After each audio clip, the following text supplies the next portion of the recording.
Welcome, dear students, to this lecture number 3 on a course on fundamentals of electrical engineering. In this lecture, we will continue from the previous lecture that we were given a simple problem on Kirchhoff's laws to determine the various currents and the various voltages. So we start with naming all the nodes and all the components of the circuit. We use this notation P, Q, R, S, T, U to name the various nodes. So we have named all the nodes. And similarly, we name all the resistors R1, this is R2, this is R3, and then we name all the batteries E1 and E2. Okay, now we are in a position to write the Kirchhoff's equations. So first we write the Kirchhoff's current law at this node number Q. So what is the incoming current? Incoming current क्या है इसमें I1 है और outgoing currents क्या क्या है I2 और I3. So we can write the KCL equation like this: I1 is equal to I2 plus I3, and we name this equation as equation number 1. Next, we consider this loop P, and we start moving in the clockwise direction. And this is for just for the sake of convenience, or you can also go from any other node and return to that node only. And you can also move in any direction, clockwise or anti-clockwise, that doesn't matter. Okay, so from moving from P to Q, we encounter a resistor R1, and the current flowing through that resistor is I1, and we are moving in that direction of current. Hence, we encounter a voltage drop of minus I1. Similarly, moving from Q to T, we are encountering a voltage drop of minus I2 R2.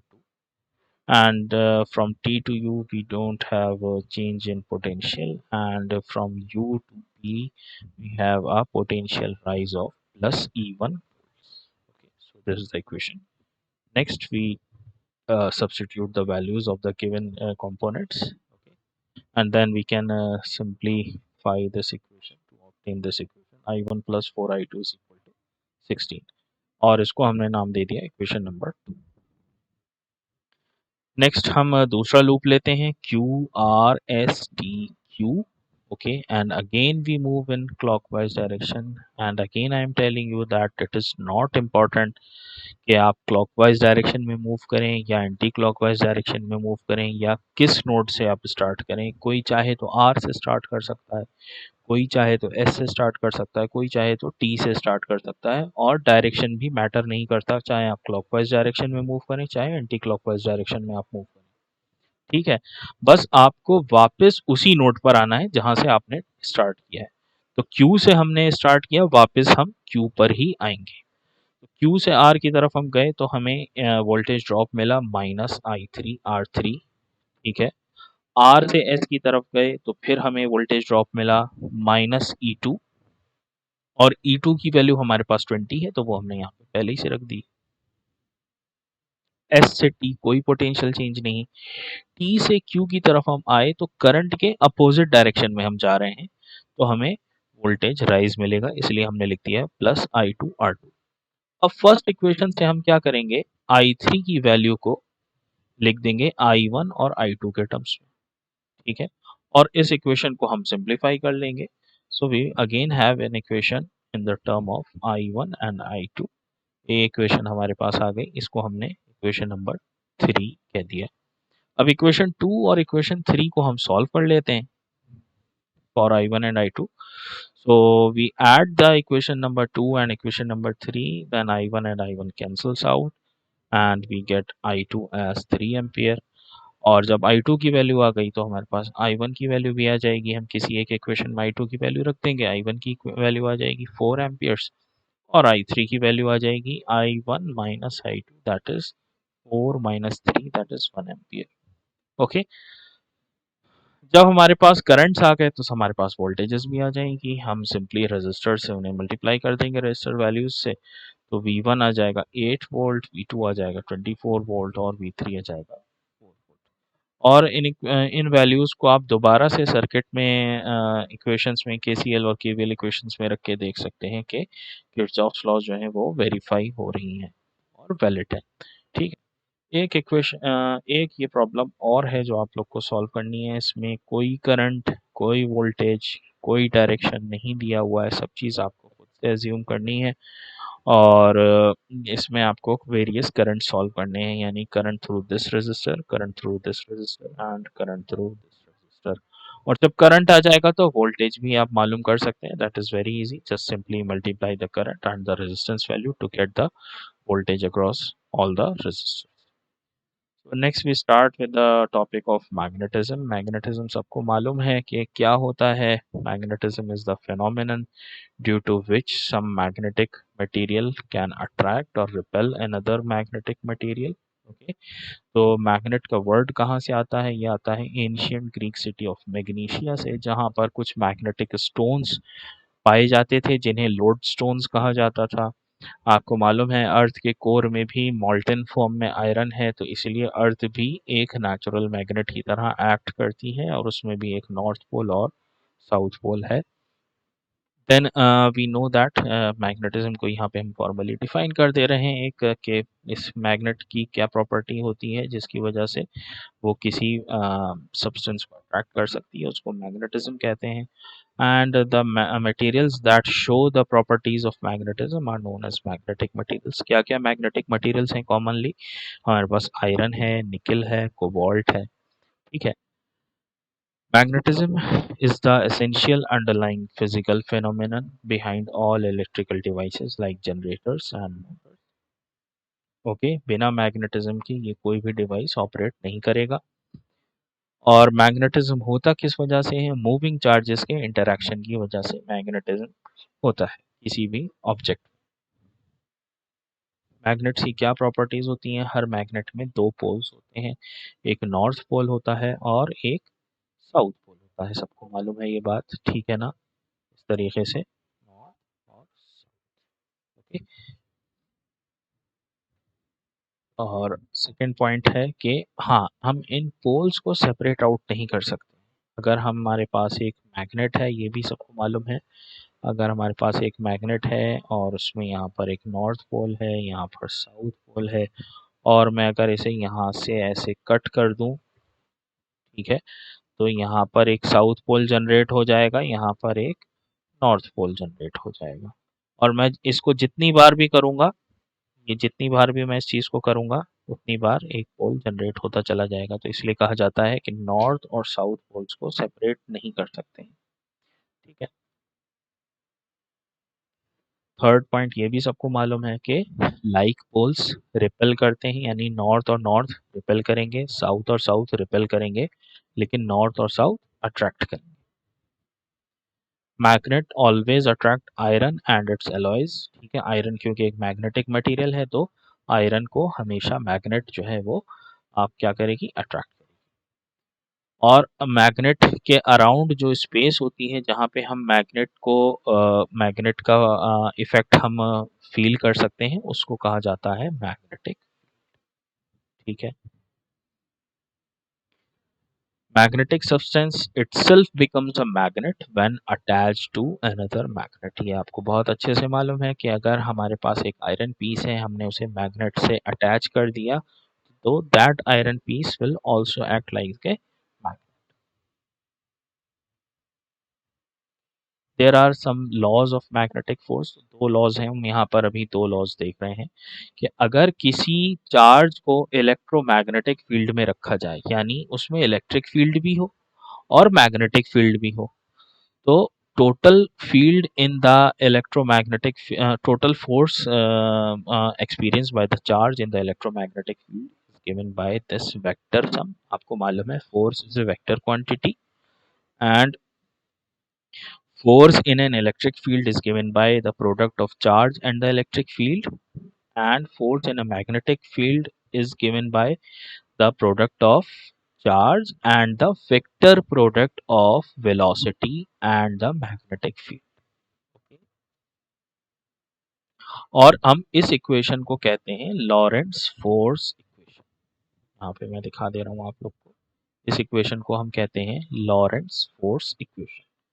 ठीक है, next आते हैं second law, Coulomb's law पर हम आते हैं। तो जैसे हमने इलेक्ट्रोस्टैटिक्स में कूलम्स लॉ देखी है, उसी तरीके से यहाँ पर भी एक कूलम्स लॉ है। यहाँ पर एक कूलम्स लॉ होती है।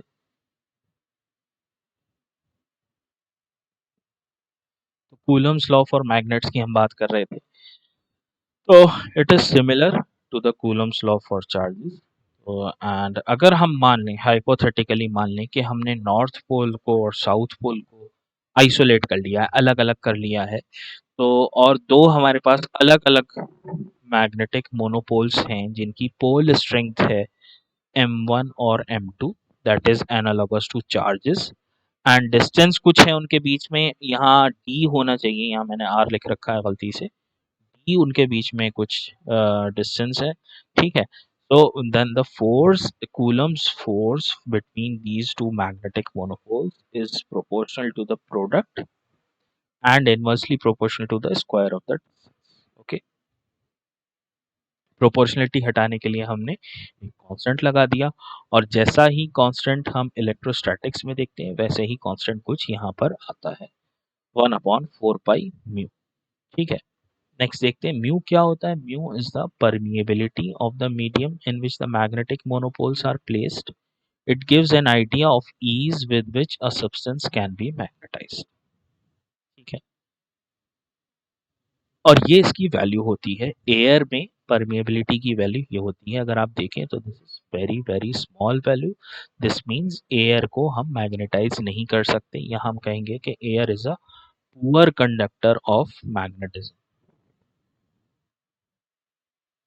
मैग्नेटिक लाइंस ऑफ फोर्स, ये सब जानते हैं कि जब भी हम कोई मैग्नेट बनाते हैं तो मैग्नेट के अराउंड जो एरिया है उसको हम विजुअलाइज करते हैं with the help of magnetic lines of force. ये लाइंस एक्चुअली एग्जिस्ट नहीं करती, बट ये हेल्प करती हैं विजुअलाइज करने में कि मैग्नेटिक फील्ड कैसी है।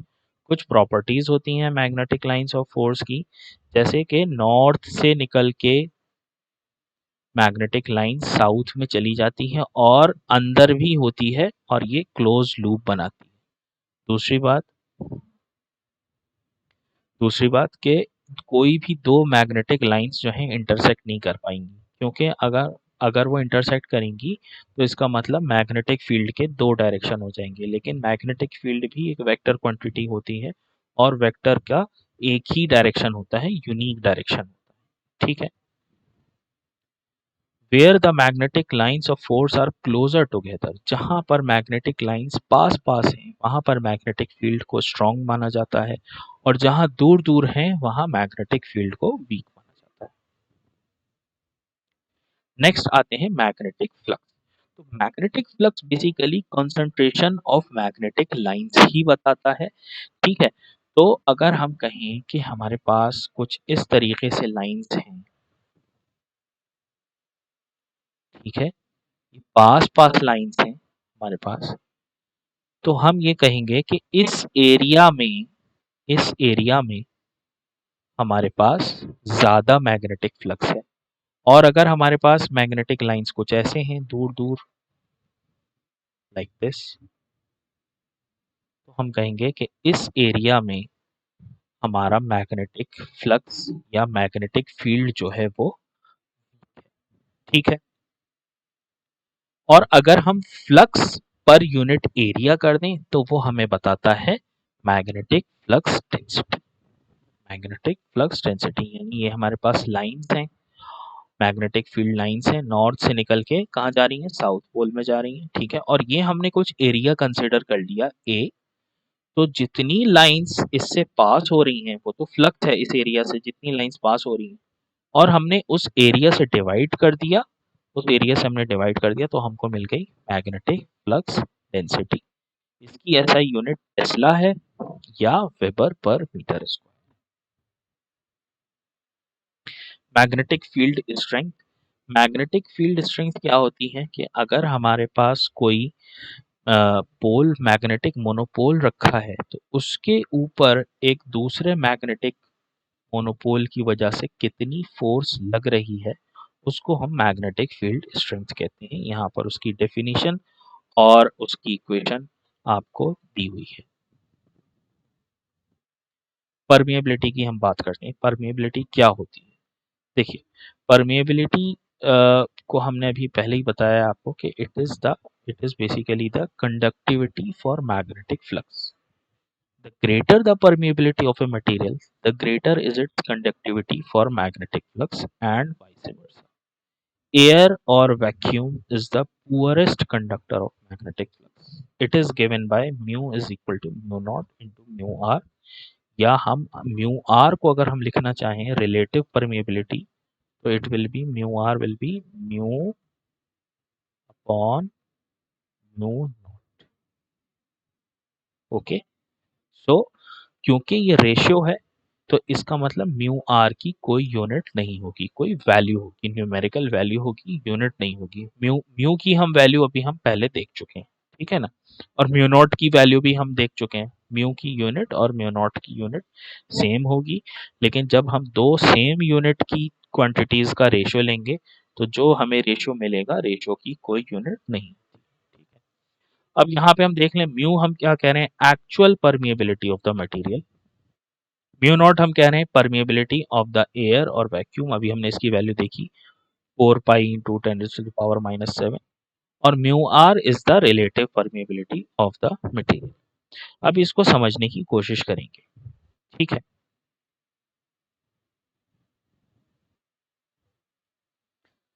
Magnetic flux density produced in a material is directly proportional to the applied magnetizing force H. The greater the magnetizing force, the greater will be the flux density and vice versa. इसका मतलब हम ये लिख सकते हैं that B is proportional to H। और proportionality sign हटाने के लिए हमने एक कांस्टेंट लगा दिया, इसको हम कह रहे हैं म्यू, परमिएबिलिटी। और म्यू को हम लिख रहे हैं mu naught mu r into H, अभी हमने देखा।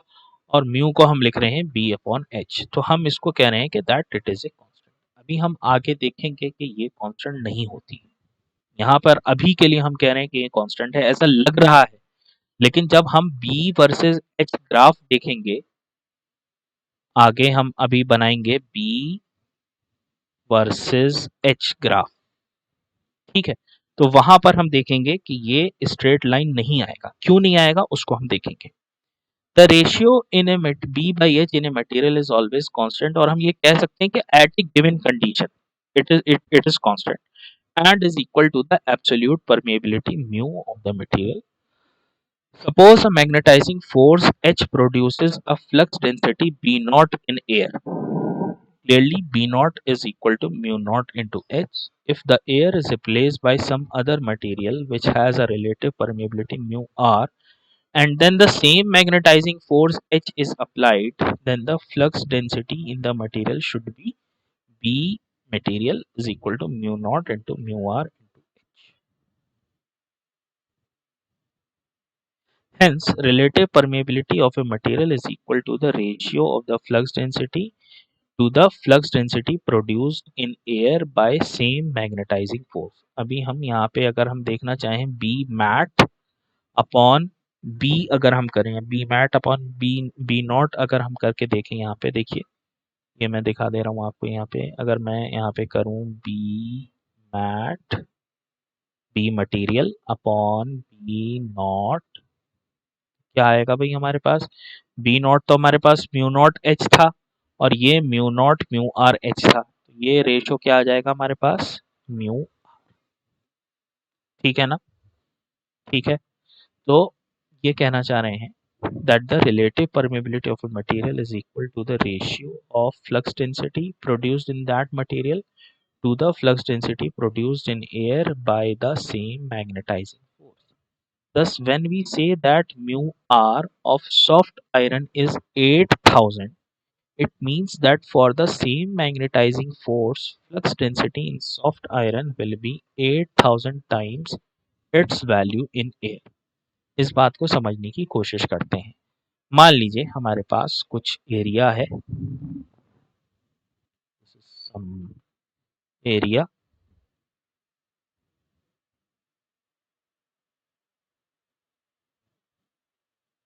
Okay, this is some area A, ठीक है। अब हमने यहाँ पर इस एरिया को मैग्नेटाइज किया और अभी हमने इसमें एयर एयर इस एरिया में एयर एग्जिस्ट करती है, ठीक है। स्पेस में हमने कुछ एरिया कंसिडर कर लिया और हमने वहां पर मैग्नेटाइज करने की कोशिश की by some means, by some current, okay. तो हमने फॉर एग्जांपल पाया कि इस एरिया में मैग्नेटिक फील्ड जो है, या इसमें इसमें कितनी मैग्नेटिक फ्लक्स डेंसिटी प्रोड्यूस होगी, बी नॉट, ठीक है।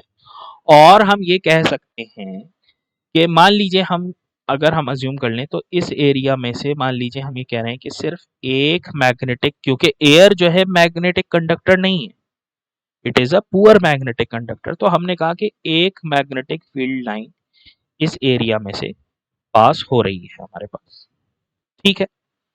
अब हमने क्या किया, दोबारा से इसी एरिया को हमने,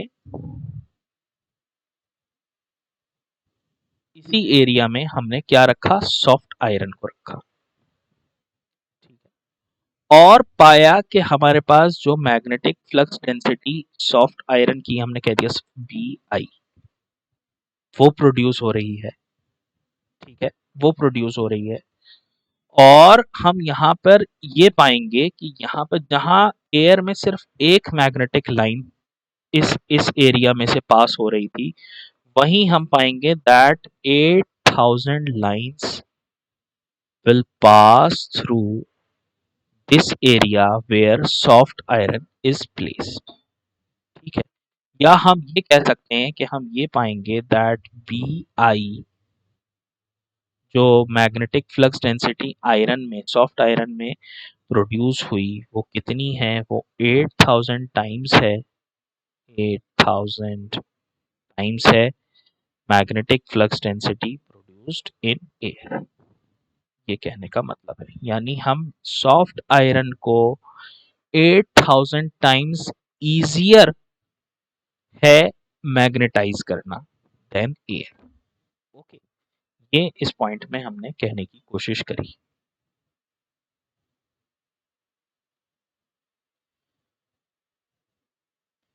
नेक्स्ट आते हैं, नेक्स्ट टॉपिक है आपका force on A current carrying conductor lying in a magnetic field. अगर कोई करंट कैरिंग कंडक्टर है और वो मैग्नेटिक फील्ड में, उसको हमने प्लेस किया एट सम एंगल, उस कंडक्टर की लेंथ एल है, उसमें से करंट आई जा रहा है और मैग्नेटिक फील्ड के रिस्पेक्ट में at some angle that is theta पर उसको हमने रख रखा है, ठीक है। तो जो फोर्स इस कंडक्टर के ऊपर लगेगी, then the we can see that this conductor will start moving, okay. तो जो फोर्स इस कंडक्टर के ऊपर लगेगी उसकी इक्वेशन ये है, force will be equal to I current and the vector product of the length, length को अगर हम वेक्टर वेक्टर फॉर्म में मान लें, and the magnetic flux density. और जब हम इसे मैग्नीट्यूड फॉर्म में लिखेंगे तो यहाँ पर साइन थीटा आ जाएगा। तो साइन थीटा मैक्सिमम कब होता है, जब थीटा होगा 90 डिग्री, यानी अगर ये कंडक्टर हम, इस कंडक्टर को हम बिल्कुल परपेंडिकुलर कर दें मैग्नेटिक फील्ड के, तो ये 90 डिग्री बनाएगा मैग्नेटिक फील्ड लाइन से, तो इसके ऊपर मैक्सिमम फोर्स लगेगी। और वहीं अगर हम इस कंडक्टर को पैरेलल कर दें मैग्नेटिक फील्ड लाइंस के, तो जीरो एंगल बनाएगा, तो इसके ऊपर कोई फोर्स नहीं लगेगी, ठीक है। नेक्स्ट आते हैं मैग्नेटाइजेशन और बीएच कर्व। देखिए, हमने अभी थोड़ी देर पहले ये इक्वेशन देखी थी that B is equal to mu H, ठीक है, ये इक्वेशन देखी थी। This is similar to Ohm's law equation, कह सकते हैं V is equal to I R, या अगर हम मैथ्स के टर्म्स में देखें तो this is equation of a straight line passing through origin y is equal to mx। तो जब हम, हमारे पास इसी तरीके की इक्वेशन है y is equal to mx form की, और हम ये देख चुके हैं कि v is equal to I R का भी अगर हम ग्राफ बनाएंगे तो स्ट्रेट लाइन आएगा पासिंग थ्रू ओरिजिन। तो हम एक्सपेक्ट करेंगे कि मैग्नेटाइजेशन कर्व या b और h के बीच में अगर हम कर्व बनाएं तो that should also come out to be a straight line. मगर जब प्रैक्टिकली ये करके देखा जाता है तो पाया जाता है कि ये स्ट्रेट लाइन नहीं आता है। ठीक है, इसका रीजन क्या है? इसका रीजन ये है कि जो परमिएबिलिटी है वो एक्चुअली कांस्टेंट नहीं होती और परमिएबिलिटी खुद डिपेंड करती है बी के ऊपर, फ्लक्स डेंसिटी के ऊपर। इसीलिए जब हम किसी मैग्नेटिक मटेरियल का बीएच कर्व बनाते हैं, बीएच ग्राफ बनाने की कोशिश करते हैं, तो वो स्ट्रेट लाइन नहीं आता है और कुछ इस तरीके का ग्राफ हमें मिलता है। ठीक है, देखिए ये स्ट्रेट लाइन नहीं है, यहां से ए से बी हम कह सकते हैं कि अप्रोक्सीमेटली स्ट्रेट लाइन है। ठीक है, और बी के बाद देखिए यहाँ पर हमने एक चीज लिख रखी है सैचुरेशन, यानी एक हद होती है या एक लिमिट होती है किसी मैग्नेटिक मटेरियल की और उसके मैग्नेटाइजेशन की, उसके बाद वो और फर्दर मैग्नेटाइज नहीं किया जा सकता। तो इसका मतलब ये है कि जब हम आगे करंट या मैग्नेटाइजिंग फोर्स को बढ़ाएंगे, एच को बढ़ाएंगे, तो बी नहीं बढ़ेगा। ठीक है, बी विल सेचुरेट, बी एक पॉइंट पर जाके सेटल हो जाएगा या सेचुरेट हो जाएगा। ठीक है, एक हद तक बढ़ेगा। ठीक है, अब इसमें हम लेकिन हाँ एक पॉइंट हम क्या कह रहे हैं, however the BH curve for a non-magnetic material like air will be a straight line। ऐसा क्यों होगा? क्योंकि B वहां पर एयर के लिए क्या होगी, किसके बराबर होगी, mu naught H, mu naught H. और म्यू नॉट हमने देखा है कि उसकी एक न्यूमेरिकल वैल्यू है, वो कांस्टेंट। ठीक है, तो अगर हम यही ग्राफ एयर के लिए बनाएंगे तो it should come out to be a straight line. Okay, तो ये चीज एयर है। ठीक है, ये स्ट्रेट लाइन, और ये कोई आपका मैग्नेटिक मटेरियल है से आयरन। ठीक है, अब इस पॉइंट को हम, इसी डिस्कशन को हम आगे बढ़ाते हैं। अगर हमारे पास कोई ग्राफ है, ठीक है, हमने कोई ग्राफ बनाया, यहाँ यहीं पर मैं दिखा दे रहा हूं आपको, हमने कोई ग्राफ बनाया, कैसा भी ग्राफ आया, हमने फॉर एग्जांपल एक्स एक्सिस पर जो हमारा क्वांटिटी थी उसको हमने बढ़ाया तो हमें वाई एक्सिस पर भी कुछ इस तरीके का ग्राफ हमें मिला, यानी हम एक्स को बढ़ा रहे हैं, वाई भी बढ़ रहा है। ठीक है, अब वो स्ट्रेट लाइन भी हो सकता है और कुछ और भी हो सकता है, लेकिन इंक्रीज हो रहा है, जैसे यहाँ पर भी इंक्रीज हो रही है। एक्स को बढ़ाने से क्या इंक्रीज हो रहा है, बी इंक्रीज हो रहा है।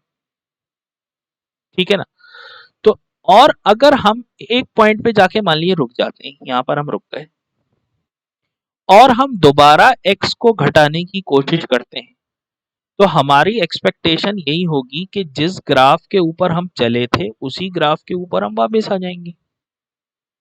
ठीक है ना, यही हमारी एक्सपेक्टेशन होगी कि जिस पाथ के ऊपर, जिस रास्ते के ऊपर हम चले थे ग्राफ के ऊपर, हम उसी रास्ते के ऊपर हम वापस आएंगे।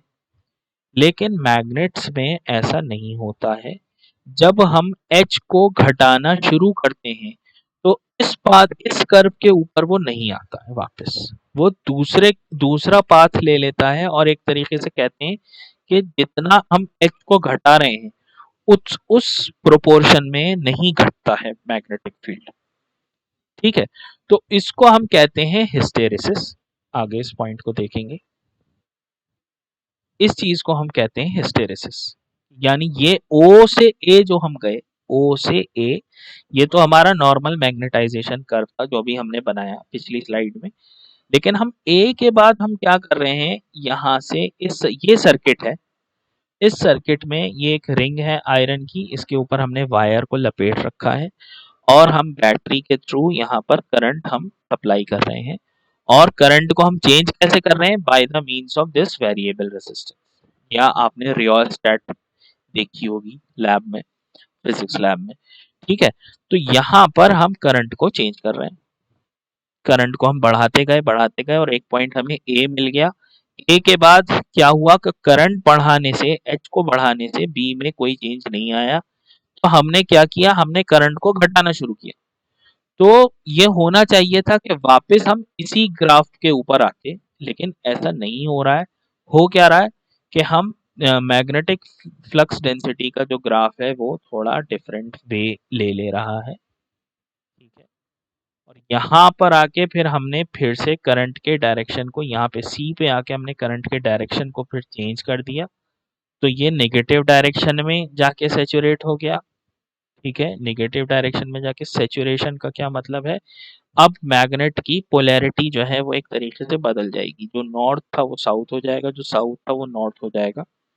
ठीक है, लेकिन फिर इस पॉइंट के आगे वो फर्दर मैग्नेटाइज नहीं हो पाएगा। फिर हमने बढ़ाना शुरू किया, तो हमने देखा कि अब फिर से दूसरा वो पाथ ले रहा है, और वो यहाँ पर आके वापस ए पर आ जा रहा है। लेकिन हो क्या रहा है कि जो हम एक्सपेक्ट कर रहे थे कि उसी पाथ पर वापस आएगा, वो नहीं हुआ है। ये किस वजह से होता है कि जब इसमें मैग्नेट को हम डिफरेंट पोलैरिटी का करंट देते हैं, यानी एक बार हमने पॉजिटिव करंट दिया, एक बार हमने नेगेटिव करंट दिया, जैसा कि एसी सप्लाई में होता है, उसमें दोनों पोलैरिटी के करंट होता है, पॉजिटिव भी और नेगेटिव भी। तो उसकी वजह से क्या होता है कि मैग्नेट जो है उसको करंट को जो है कह लीजिए फॉलो नहीं कर पाती है, और इस वजह से वो एक डिफरेंट पाथ ले लेती है, और इसी वजह से ये फेनोमेनन मैग्नेट्स में होता है। यही फेनोमेनन मैकेनिकल सिस्टम्स में भी होता है, जिसको बैकलैश कहा जाता है, जिसको आप पढ़ेंगे। ठीक है, और ये एक अनडिजायरेबल फेनोमेनन है। आगे देख लेते हैं क्या कहना चाह रहे हैं हम, कि अगर हम किसी मैग्नेटिक मटेरियल को मैग्नेटाइज करें एक डायरेक्शन में, और फिर दोबारा मैग्नेटाइज करें दूसरे डायरेक्शन में, यानी लाइक इन एसी सप्लाई, तो it is found that the flux density in B in the material lags behind the applied magnetizing force H. इसी लैगिंग बिहाइंड को कहा जाता है, जो लैग कर रहा है उसको कहा जाता है मैग्नेटिक हिस्टैरिसीस। इसकी वजह से मशीन्स में जो है लॉस होता है, जिसको हिस्टेरेसिस लॉस कहा जाता है। ठीक है, और इस लॉस की वजह से एनर्जी की वेस्टेज होती है in the form of heat, और मशीन में टेम्परेचर राइज होता है। और हिस्टेरेसिस लॉस जो है वो प्रोपोर्शनल होता है to the area of the hysteresis loop. ये जो हमने ग्राफ बनाया है, ये जो हमने ग्राफ देखा, इसको हम कहते हैं हिस्टेरेसिस लूप। तो यानी अगर हमारे पास कोई मैग्नेटिक मटेरियल है, कोई मैग्नेटिक मटेरियल है, और उसका हिस्टेरेसिस लूप ऐसा है, एक मटेरियल ये है 1, ठीक है, दूसरा मटेरियल है 2 जिसका हिस्टेरेसिस लूप ऐसा है। ठीक है, तो छोटा किसका है हिस्टेरेसिस लूप, सेकंड वाले मटेरियल का, तो second material will be preferred for making the electrical machine. Okay, तो यहाँ पर आपकी यूनिट नंबर 1 जो है हो जाती है खत्म। ठीक है, I hope you will be able to follow this discussion, और there are various resources on the internet available. इसके अलावा बुक्स बहुत सारी मैंने आप लोग को बताई हैं, but you should stick to the only the 2 books that I have told you, one is Schaum and one is Mehta, both are available online. और ये यहाँ पर जो है हम ये यूनिट नंबर 1 ख़त्म कर दे रहे हैं। You have to practise the problems that are given to you in the previous tutorial as well as in this lecture. Okay, thank you all.